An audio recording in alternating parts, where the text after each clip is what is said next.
Welcome to the Parrish Art Museum podcast, where we aspire to provide opportunities for learning, sharing, and celebrating the many innovative and pioneering artists who call the East End home. Come back each week to find new and impactful experiences in the arts.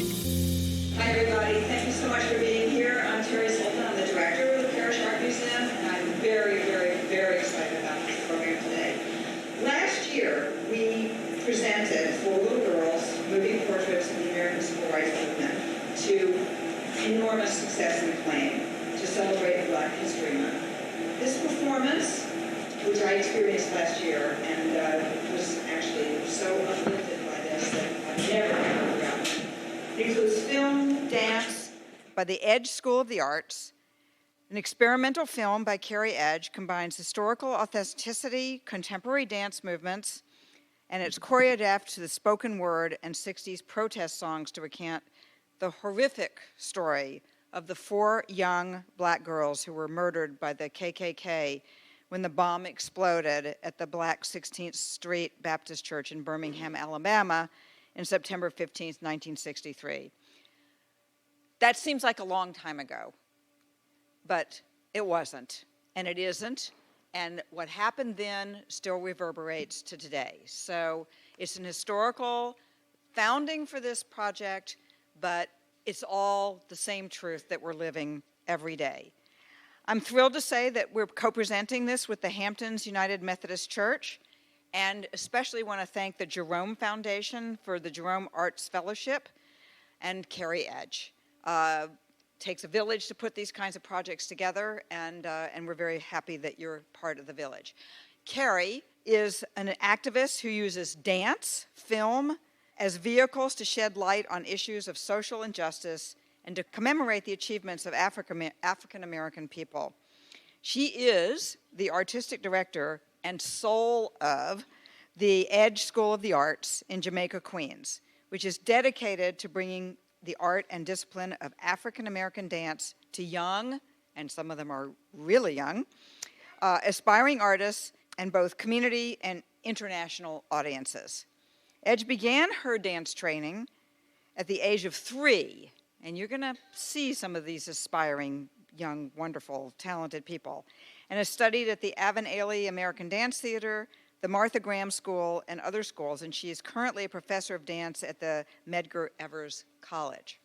We're also very, very pleased to welcome Omar Edwards, who was born in Brooklyn and raised in Queens, I just learned, and he's been in love with tap since he was 12 years old. In 1994, he and his tap partner, Daniel Wooten Jr., won 13 times, including the grand prize on the famed TV show Star Search. Did anybody ever see Star Search? Yeah, maybe you saw him. His hit shows, Afro Feet, Music and Beyond, and Black and Blue have toured internationally, and he was the featured dancer in the Broadway show Bring in the Noise, Bring in the Funk. Did anybody see that? Yeah, okay, so you know this, you know him, you know how talented he is. He also starred as the Sandman in the legendary TV show Showtime at the Apollo, and he's performed with Alicia Keys and danced with rappers Common and Mos Def, and he performed with Savon Glover live at the White House and was a featured guest on the Ellen DeGeneres show. That must have been quite a thing. And with that, I would just say, relax and have a wonderful time because you're in for an incredible experience. Thank you so much.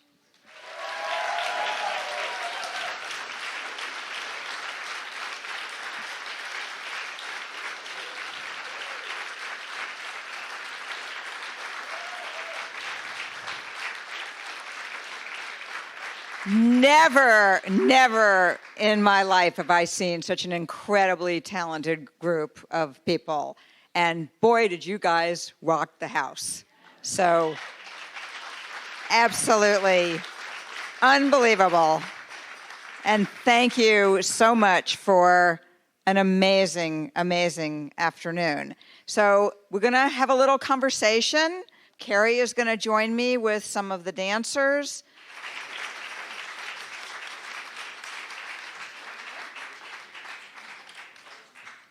So, this was very different than what we saw last year. And I guess that as you continue to work on this topic and work with your dancers, new inspirations emerge. So tell me about the differences, and come on, you music-making feet. Hello, everyone. Thank you for coming.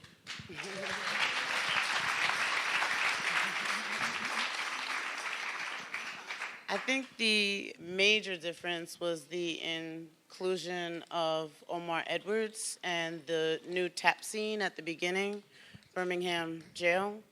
The project tries to include as much of the African-American art form of dance as much as possible. And we've been able to include tap since the very beginning, but not from an artist as skillful as Omar Edwards and the dancers that you've seen in the film. But we've always had that tap section, but we've taken it a little bit further with more skillful dancers. Well, I mean, you guys are amazing. Amazing. I wanted to be a dancer myself when I was younger, and I can kind of see now why I'm an art museum director instead. The stamina, the grace, the skill that you've elicited from your team here is really pretty amazing. So tell me how it got started. How did you start the Edge School, and how has it grown to be such a important part of our cultural vernacular? So we're from Jamaica, Queens, and as a child, I went to the Bernice Johnson Cultural Arts Center in Jamaica, Queens. They have created some of the best and most important dancers in the industry, including Ben Vereen, Michael Peters, who choreographed Thriller and Beat It, Lester Wilson, the list goes on and on. When Bernice Johnson passed, we opened our school to do our part to continue her legacy. And so that was in about 1996. And we've grown from about 14 students to about 300 students. And we have about 30 teaching artists who help to build the children's knowledge and ability. What's the age of your youngest student? Here today, 6. At the school, 3. Some 2-year-olds sneak in, but our age is 3. So what are your aspirations? You all looking to become professional performers, teachers? Hi, guys.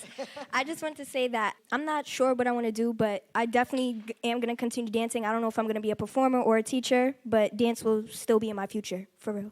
Like, seriously. I want to be a choreographer, but I also love performing, so it's a little, but yeah. I want to sing, dance, act, and model. You want it all. I don't know what I'm going to do yet, but I'm probably going to continue dancing. I might become a teacher or a choreographer for dance. I definitely want to do dance in college, and I want to continue, just dancing in general.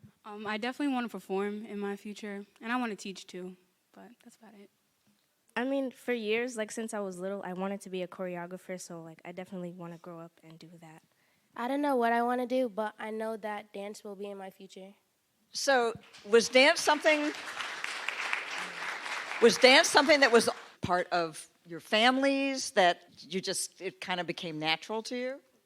Dance was not a part of my family, but my sister and I started when we were really young.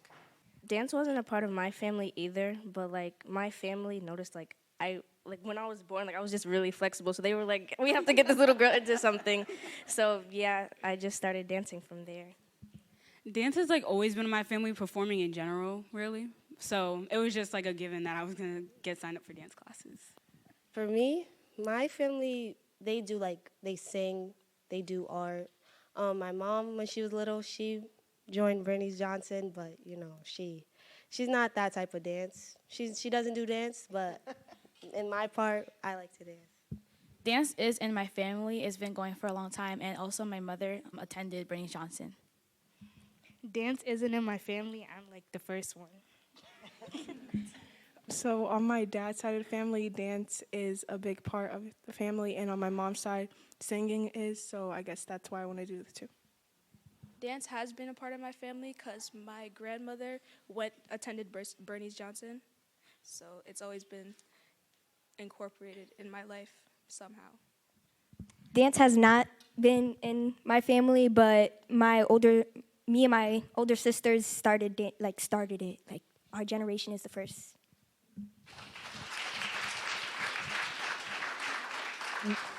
Many of you said that in addition to wanting to dance and perform, that teaching was a major part of what you wanted to do. And I think that that's a real indication of how important what you're doing is. Bring up a whole new generation of people that can not only do, but teach. And I think that you guys all have tremendous careers ahead of you. And I think you should come back often.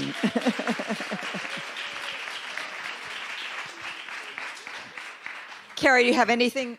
Oh, you're back. Come on and join us.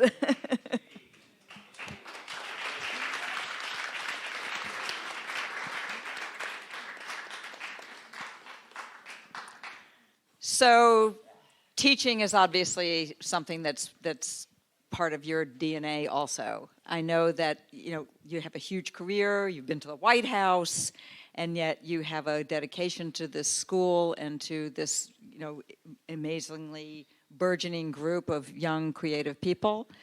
Why tap dancing at 3?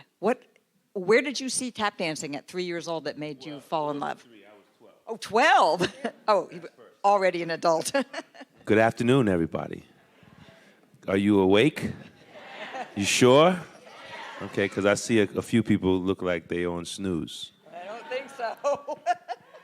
Anyway, I'm spoiled, rotten. My cousin is Savion Glover, so I had access to his environment. Not as much access to him as... No, I had access to him too, but it was really his environment. When he didn't feel like being bothered, y'all know how he is. So when he didn't feel like being bothered, I could just hang out and still be around Jimmy Slide. I could still be around Bunny Briggs, Buster Brown, Lon Chaney. Oh, those are great tap dance masters. So when I say I had access to his environment, it's literally that. I would go to wherever he was and just hang out with his environment. And that's how I was able to learn how to tap dance, sort of like the old guys. Instead of going to a dance school and learning a routine that you remembered, and then you did a recital in June, I learned how to tap dance more as a culture. You sort of hang around, get picked on, be bad at it, get a nickname, and then one day you walk in the room kicking butt, It's just, and then you're giving somebody a nickname, and, it's as a culture. So that's why I tap dance. So I have a question about the choreography in the opening sequence in the Birmingham jail. Yeah. There was a couple of moves there that I have never seen a tap dancer do before, and one of them was the kind of ankle movement when you were flattening out. They do worse now. I'm old. I've seen a tap dancer hop on one foot, on one toe. Like a ballet dancer. No, like he was dancing, and he put one leg up, and the other one was toe, toe, toe, toe. I said, how you do? That's how you know when you're getting old. So, yeah, that's just something that we do. It's called a flam. It's 2 sounds at once. It looks like it's 1, but it's really 2. 2 sounds. You hear the 2 sounds? Yeah. Yeah. So also, you can make any shoe a tap shoe. Well, these are $800 Capizio taps. So the answer is no. No. Yeah. So what's next? What's next for you? Service. Any type of service within the art form that I have done for 32 years. I've traveled, had my fun. Boy, I had my fun. And I live to tell it. And now it's just to help these guys and whomever I cross paths with.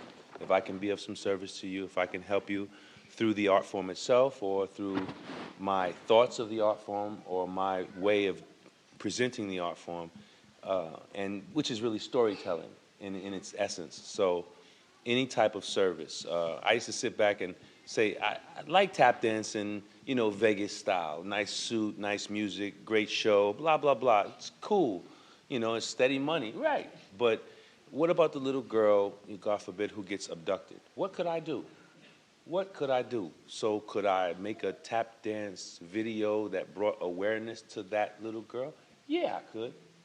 And things like that. And being involved with things like that make my spirit feel really nice. So that's what I'm about. Where did that come from? That desire for service. And I just want to preface this by saying, you know, we're an art museum here, but the words that we use very often, and which I believe are absolutely true, is that we are here in service of this community. Yeah. We are often the only way that young children can have an authentic experience with authentic works of art. Yeah. They don't have the wherewithal to, you know, get on a jitney or a train and go into the city and go to the Metropolitan Museum, and we're here for them. And being part of this community and partnering with the Methodist Church and all of the other great community partners that we have to serve. Where does it come from? You know, you could have gone a different way. Like I said, I've had my fun. I just grew up, that's all. That's all. You know, young gun became an old gun. That's all.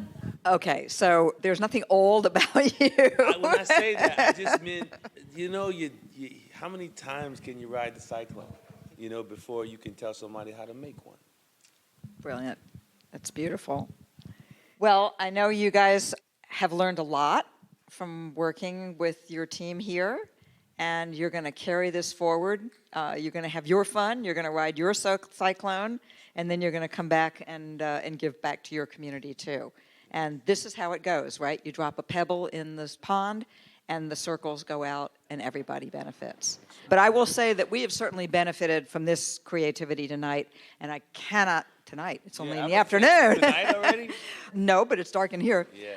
It's been transformational to be part of this performance, and I cannot thank you all enough, and I hope that you will come back often and be with us and serve our community the way that we would like to help you serve. Thank you. Thank you very much. Thank you, Kerri.